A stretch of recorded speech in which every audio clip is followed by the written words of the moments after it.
In July 1945, with Okinawa finally secured, the overwhelming power of the U.S. Navy was now free to concentrate on the Japanese homeland. On July 1st, the forces of the Third Fleet, under the command of Admiral William Bull Halsey, one of the most colorful and popular naval officers of World War II, sortied from Leyte Gulf for Japanese waters. Their task: complete the destruction of the Japanese fleet and conduct a pre-invasion campaign against Japan's ability to wage war.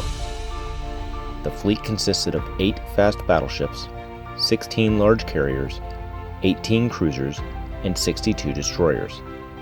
Yet despite the immense firepower at his disposal, Halsey did not begin the operation without first requesting help from Vice Admiral Lockwood and his Pacific submarine fleet.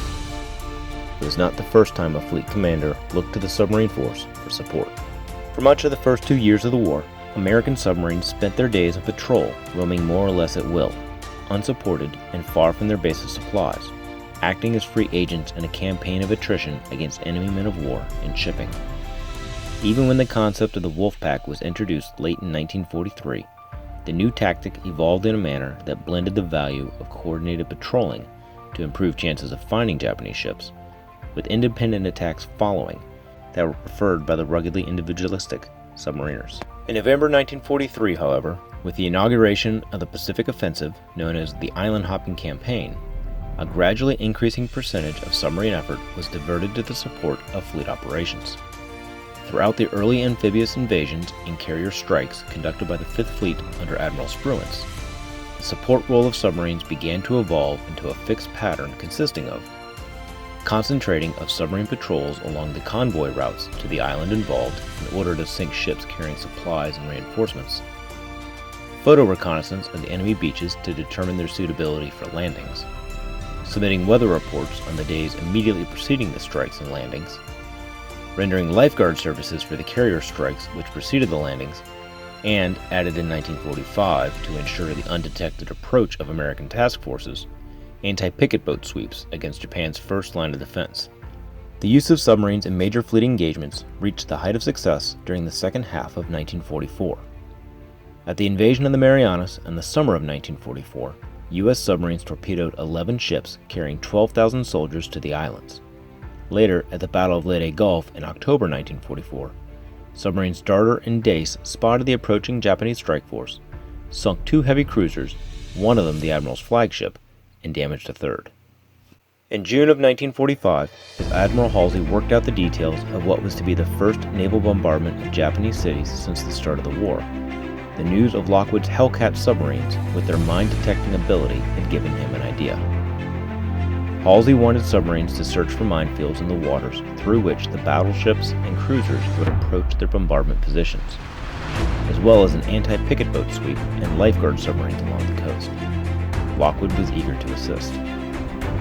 7 submarines under Commander Barty McMahon, designated as Max Mops, were detailed to make the sweep.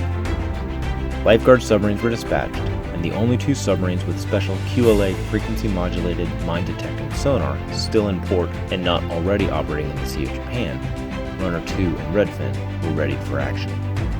Runner 2, departing from Pearl Harbor, was sent to 2 locations on the northeast coast of Honshu, where the Third Fleet planned to wreck industrial targets. Redfin, departing from Guam, was sent first to the coast of Hokkaido, where the steel mills at Muroran were intended targets, and then down to the south coast of Honshu for a repeat performance a few days later. With the moppers on the surface finding no pickets, and Redfin and Runner finding an open path through the minefields, Halsey's forces moved into position on July 9th. The next day, aircraft flying from the carriers hammered Tokyo with the largest one-day attack of the Pacific War up to that time. On July 19th, the bombardments from the battleships and cruisers began with the destruction of the steelworks at Kamaishi on Honshu, followed by the mills at Muroran on Hokkaido, the area mapped by Redfin.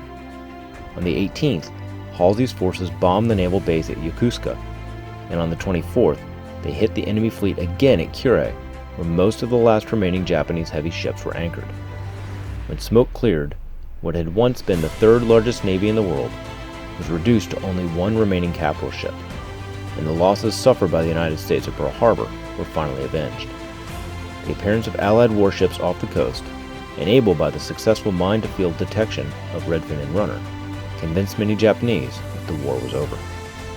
1 month later, on August 27th, following the ceasefire 13 days earlier, Admiral Halsey's fleet assembled in Sagami-湾just outside Tokyo Bay, preparing to enter the bay for the official surrender ceremony scheduled for September 2nd.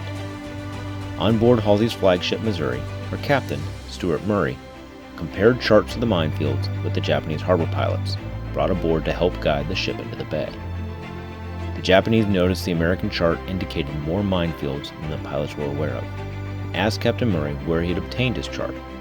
His answer: our submarines made it.